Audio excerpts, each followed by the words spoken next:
like 你名字叫什么？我的名字是瑞阳。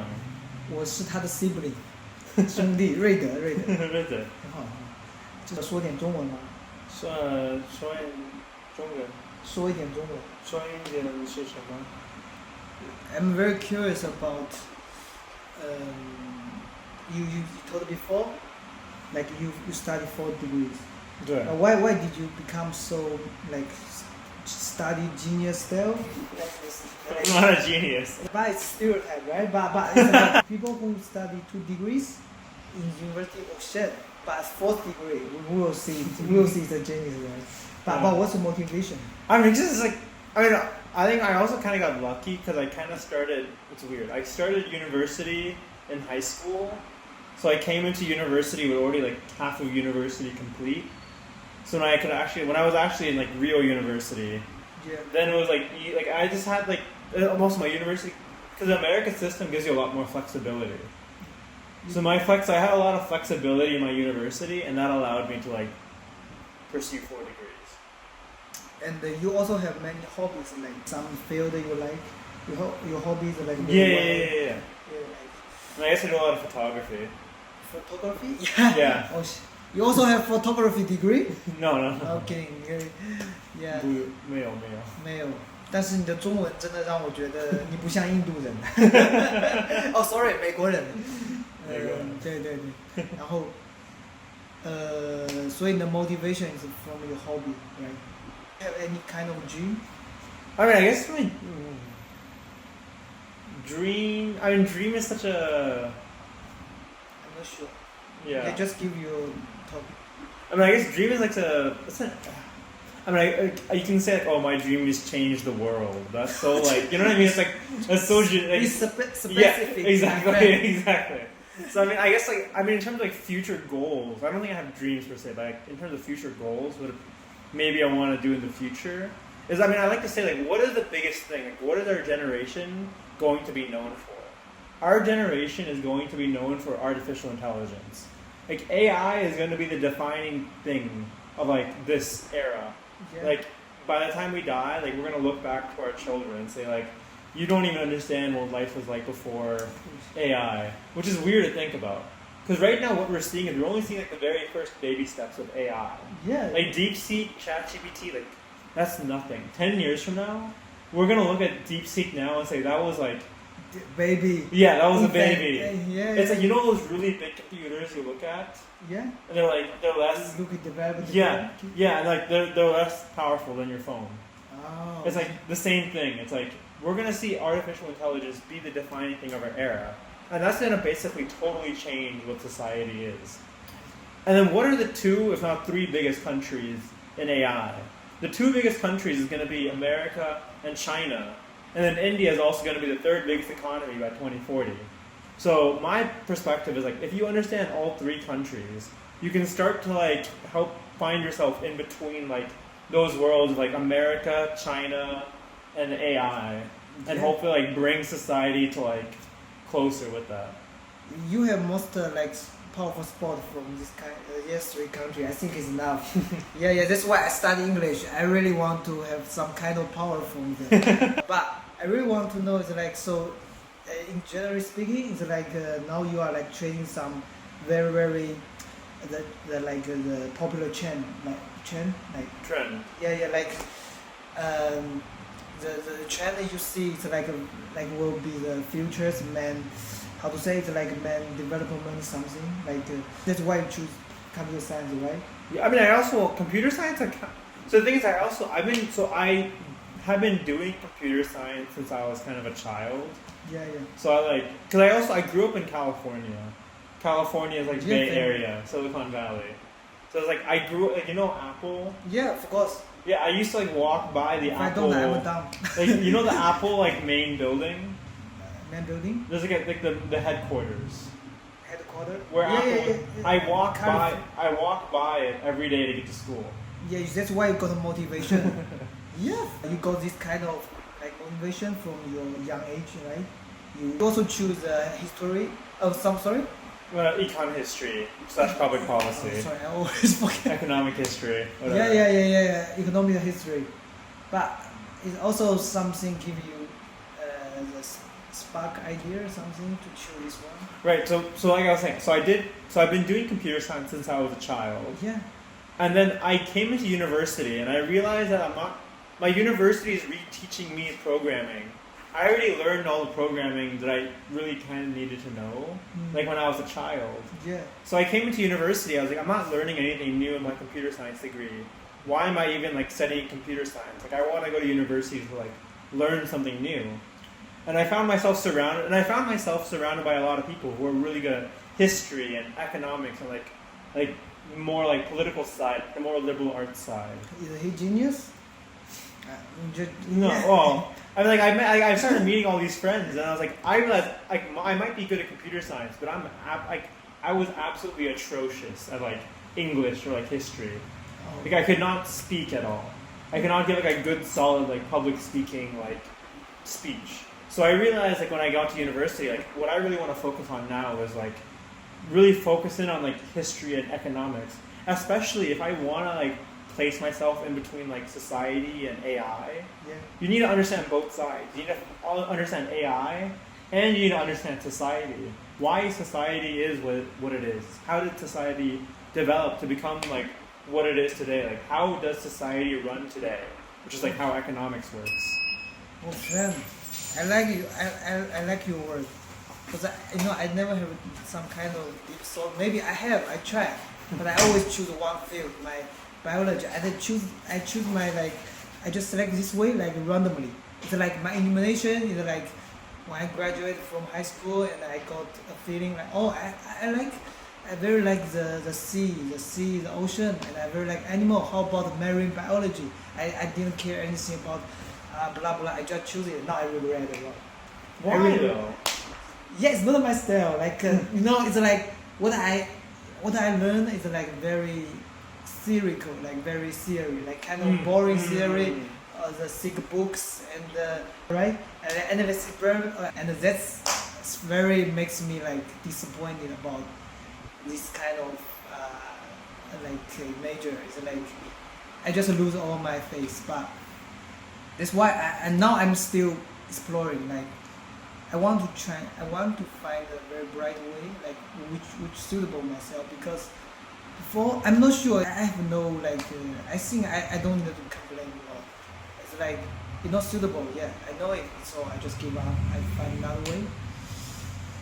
I'm not sure because my imagine is like if I enter the university, I will do many practical stuff. Like I will keep the fish, different kind of fish, and I will observe them, and I will just do many experiment or something. I want real life. I don't want some dead body. In the lab, and then you do some boring research, and then even sometimes you do some like, it's like my very innocent dream is break. Yeah, something like this. Yeah, but. So did you feel a little like very sometime you feel confused about the future? Oh. Like you will be struggling All the time. I really want to know it. Because I told you, I came into university purely computer science. I had been doing programming since I was a child. Yeah. And then I come into university, I'm telling myself, I'm trying to do a huge switch away. And I'm like, I was always having this dilemma, like, I'm no longer going to put like, any like you can think of like life kind of as like little buckets, right? And you can slowly fill in that buckets like as you go on. I told myself I'm just going to totally pivot away from computer science for a little bit. Literature and economics and history and like public policy and like political science and like international relations. It's something that's like seems totally unrelated to computer science. And I started focusing a lot of my skill set on this now. And now it's like, now I'm trying to go back to like computer science too. And now I have like both buckets somewhat full now. And now it's like trying to balance that. And like, I was always having that thought in my mind too. Because at first I thought, I'm just going to go become like a software engineer. But then I realized when I got to university, like that's not what I want to do something more in my life. I don't want to just be a programmer. I want to like place myself so that I can like reach further. Yeah. Like before I have some kind of stereotype. I think if you are software engineer, the best thing you do is just focus on. Exactly. It's a very narrow idea. Mm. Observe your whole life development. I guess you should be like very, very, how to say, versatile. I think Mm. like, yeah, it's like you should like know more than about. Yeah, you want to be multifaceted, multidimensional. Yeah, multi-dimensional. Like you should be more like aware about everything. You can have some judgment, like like something is like not just about computer. Like find clarity, not find sanctity. Become more clear. Yeah, I mean that's kind of part of it. Another thing I think people also get wrong, because I grew up with a lot of. Another reason why I'm more interested in like China as well is because I grew up with a lot of Asians. My school, for example, was like 60-70% Asian. So it's like if you were there, you were more likely to be Asian than you were to be white or any other race in my school. Wait. Like you are more like Asian, right? I guess. I'm like in between, right? In between. In between worlds. It's like I have parts of me which are like Asian culture. Mixture. Yeah, part of me is very Indian culture. Part of me is very American culture. You should take advantage of all the all the stuff, right? And that's why 我说中文 Yeah. I'm trying. I mean, people say that Asian American like very like study genius type something. I mean, they do, but no, so that goes to my point now. Now, the problem is I see a lot of flaws in that. There's a lot of Asian Americans, they don't study for clarity. They study just because their parents tell them to study. They study because you need good grades, otherwise, where are your A's? Why do you not have A's? And then it's like, they don't study for the sake of knowledge. You don't study for the sake of like trying to understand the world. You study to please your parents.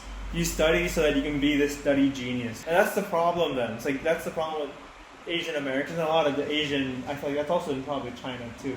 It's too obvious. Yeah, exactly. It's like full of China, like young generation, they all make this kind of Exactly.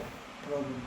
That's a greater problem with like the Asian, and that's the same thing in India too. There's a Indian and Asian and overall like Asia education system is that it creates students who only study for the sake of getting a good grade so they can get a good job, so they can get they can get good score on the Gaokao.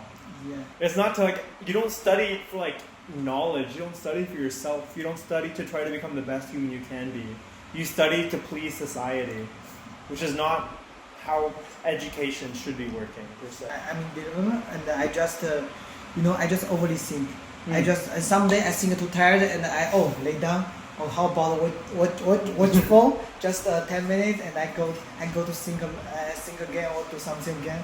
It's like my strategy for dilemma is like always escaping something like that. And and you go on for a friend.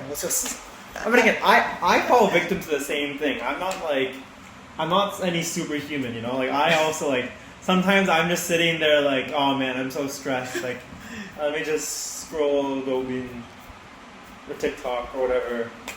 Yeah. It's like, I mean, you also realize like kind of the system you're in. I don't know. I mean, I guess part of it's also like practice of trying to like realize like for yourself, like you need to escape. You need to like realize that these are all like, for example, when you're there scrolling on social media, it's like you realize this is created to be an escape device. This is created to be like almost a digital opioid of like. Yeah. So your phone right away. I mean, I've genuinely thought about that for some time. It's like sometimes I just want to like throw my phone, use only a flip phone and nothing else, or no phone at all. You give me, I buy how to say Nokia for you, right? I mean, genuinely, it's like at least then you won't be addicted to because these social media apps, they're created now to make you like stay on that app for as long as possible. Yeah, that is how like the capitalism has gotten to you now. It's like they've gotten to just they're made to be as profitable as possible. As a capitalist system prefers entities that are as profitable as possible. And to make more profit, it needs more users to stay in their platforms for more time. Yeah. AKA just make it as addictive as fucking possible. AKA just make it a drug. And it's like, then you get to like this point where you have to realize something is wrong. This is not how humanity was meant to live. But it's very hard to control yourself, right? You think people can get rid of this kind of stuff? No, that's part of it, they can't. Because part of it also is like, this is more structured. You're right on that it's very hard for any individual to control themselves. Because I mean, arguably, we are simply beings of pattern. We are creatures of pattern and routine. and we are like what we are in the past. You know, it's like how did we grow up? Yeah. How did society make us and shape us into? So really, this problem is also kind of a grander. If everyone around you is surrounded by like, if everyone around you is addicted to opioids, you're more likely you're like you. That's what you see as the only way of life is to also be addicted to an opioid. Because you just see like everyone else is just scrolling all day. You see yourself like shit. I guess I also have to scroll all day too. This is why people create some temple stuff or some church, like back to the very pure Origin. So I just give my opinion. It's like people are very hard to get rid of the impact of the environment, right? Back before I was in the temple. I stayed there 3 months, and finally I read the title. And all I saw temple is as I saw, because I saw it's very pure. What did you see in the temples?